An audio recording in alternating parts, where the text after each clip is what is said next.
On May 10th, the district held its annual budget hearing. I would like to walk through with you now the information that was presented to the board during that presentation. In the Averill Park Central School District, we like to keep our district goals and our mission statement at the forefront of everything we do. This is especially relevant during the budget development process. Let's take a look at the budget numbers that factored into the budget development process this year. The Teacher Retirement System, or TRS, contribution rate, as well as health insurance, both went up slightly. These small increases really helped to keep the expenditure side of the budget in check. In terms of state aid, the district received an increase in foundation aid of a little more than $337,000, which obviously helped on the revenue side of the budget. As you probably know, New York State has a tax cap maximum, often referred to as the 2% tax cap. The district maximum for this year was 1.90%, which would have increased our revenue by a little more than $617,000. During the budget development process, the Board of Education asked the district to analyze the impact of going below the tax cap. On this chart, you can see what the percentage increase in taxes would lead to in terms of revenue for the district. After much thought and deliberation, the Board of Education adopted the district administration's recommendation to go out below the tax cap at 0.95%. This is below the 1.9 maximum that would have fit under the cap. This year's budget represents a 0.75 increase in terms of budget-to-budget dollars. As we make decisions regarding what is included in the budget, we like to use these guiding principles. Namely, we want the budget to be the financial representation of our academic program. We want to make sure our goals are driving how we utilize our very limited resources, both human and financial. We want to make sure we're using data to guide our decisions. And where possible, we want to reduce our staff through attrition due to our decreasing enrollment. This year, the district received federal stimulus funds. The money has come in two different acts. The Coronavirus Response and Relief Supplemental Appropriations Act brought in more than $2.6 million to the district, and the American Rescue Plan Act brought in a little over $2 million to the district. There are many strings attached to this, and there are timelines in place for when this money must be spent by. After analyzing our budget and our programmatic opportunities and options, the district concluded that we could reduce our faculty by 2.4 FTE, or full-time equivalents. We can do this and still meet the current programmatic needs and offerings that we'd like to as we build next year's schedule. The district is also reducing the support staff by 2.0 FTE.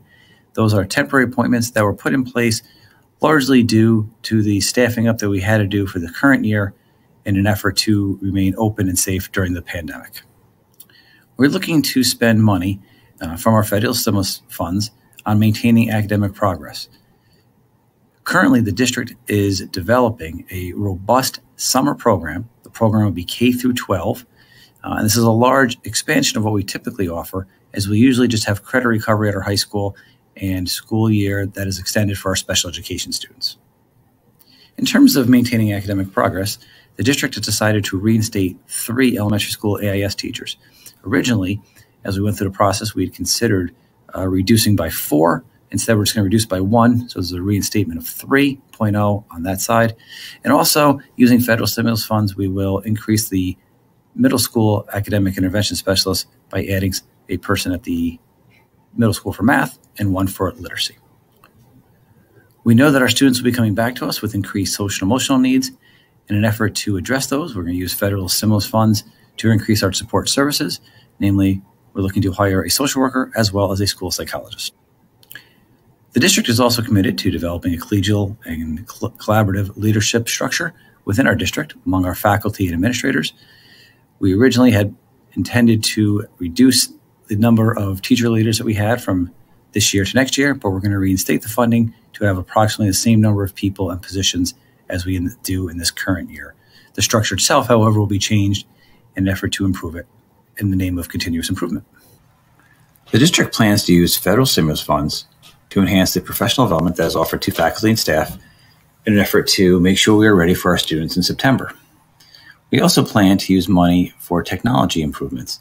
Specifically, we're looking to upgrade our hardware like classroom displays and use money for software upgrades such as diagnostic learning tools in an effort to make sure we are properly assessing our students.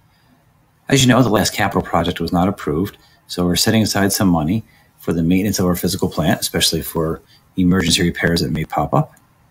And we're looking to reduce our reliance on reserves as the amount of money we're spending in that area is not sustainable. So we're looking to make sure that we are reducing our reliance on those reserve funds while we can. As we build this budget, a major concern is making sure we are prepared for a financial cliff, as these federal stimulus funds are not recurring. We know they are a one-time shot, and we want to make sure that as that funding disappears, we are not in a position where we are going to have to lay people off or reduce programmatic options for our students. Therefore, the positions that we are adding are positions that we visualize can be eventually absorbed into the general fund budget with relative ease. At this point, there are still some uncertainties in our budget development process, namely the requirements for next school year, such as will we be virtual, or what will the social distancing guidelines be, are things that we need to know in order to make sure we are prepared for the school year to open. And also the federal stimulus money, we're still getting details in regarding how those funds can be expended and the timeline that they're expended by. As always, the budget vote, we have a bus and equipment proposition.